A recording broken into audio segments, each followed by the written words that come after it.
Hari ni kita panggil press conference ni sebab ada perkara-perkara yang salah difahami oleh pihak media. Saya harap dia tak sengaja tersalah faham sebab apa yang terkeluar dalam perbicaraan semalam amatlah jelas. Tetapi satu perkara yang hari ni saya lihat di dalam surat khabar, semua surat khabar, termasuk media sosial, satu perkara yang amat meruncingkan ialah kononnya Datuk Seri Najib baru tahu bahawa wang yang diterima beliau iaitu 42 juta itu sebenarnya bukan datang daripada duit Arab, duit donation Arab, tetapi datangnya dengan tidak cara direct daripada SRC dan what is the other company? Ehsan Perdana. Ya. Jadi saya nak terangkan di sini, saya terangkan dalam dua-dua bahasa. Nak tanya soalan pun boleh tanya dalam dua bahasa ni. Ya. Perkara yang jelas dan hari ini diperjelaskan lagi ialah Datuk Seri daripada mulanya menerima duit Arab ini tidak ada langsung pengetahuan yang lain selain daripada bahawa duit ini daripada Arab Saudi sebagai derma daripada King Abdullah daripada Arab Saudi. Dan pengetahuan beliau berkenaan dengan perkara ini wujud hingga ke tarikh-tarikh yang lampau baru ini, hingga ke perbicaraan.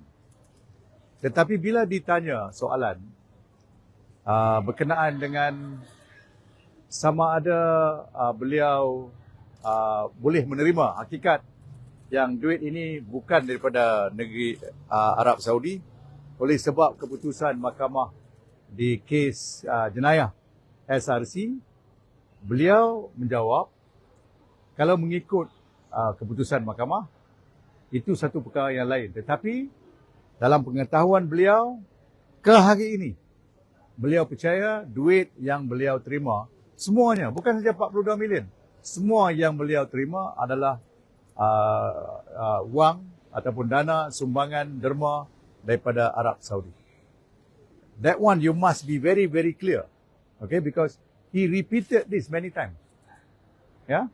Jadi bila you cross-examine him, he would have to accommodate your question in order to answer.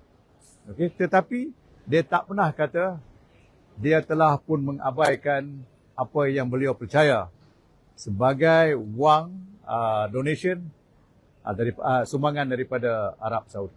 That one is very clear. Today he repeated himself.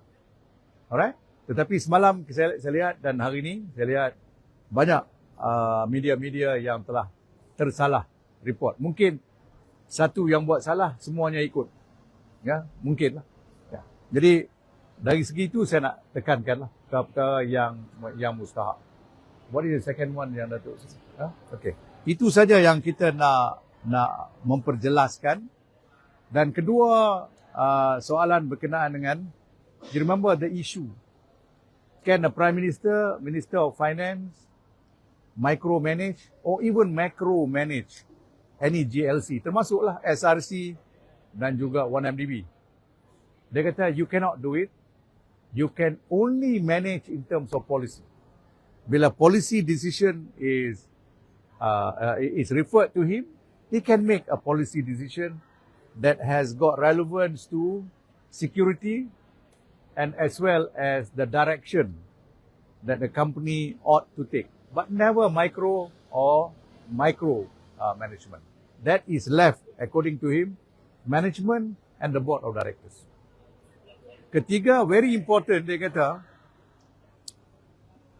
just because the Prime Minister or the Minister of Finance say, can you expedite this process of the loan, it doesn't mean that you neglect all the due process. Dia kata that will be insane dan juga bodoh. if anybody were to interpret it like that. Because there are many things, they kata, this is not the only thing. So many things that has been expedited. You know, government works like that. If you leave the government alone, they take their own time. They'll process it and finally it'll come out. But if there is certain thing urgent, there's nothing wrong for the Prime Minister or the Minister of Finance to say, can you expedite? Because there is a deadline. But that can never be equal. That's what he said. You don't equate expediting to abandoning due process. Okay? These are the three things I want to convey to you. I think there's one more. What? Yes. Which was Lawyer Kwan has been emphasizing since yesterday, and today was cleared by Farhad as well. Yes. About the approval, Datuk Sri's role to approve or to initiate. Right. He kept on saying, but it's very clear. Yeah, he said his power is that of veto, Right.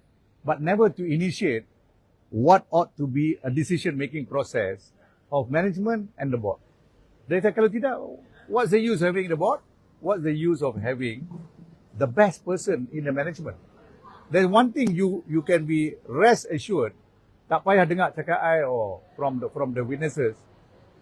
If you examine members of the senior management and the board, not one person who's not highly qualified. The word is highly qualified. So what's the use of having highly qualified people paid so much for their allowance and salary if they are not performing? And then blame the Prime Minister for every decision. Okay? Any other question? Yes.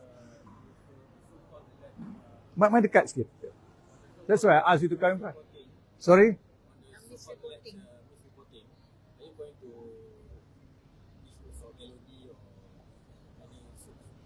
Now we may follow up after this. We may follow up to send some letters.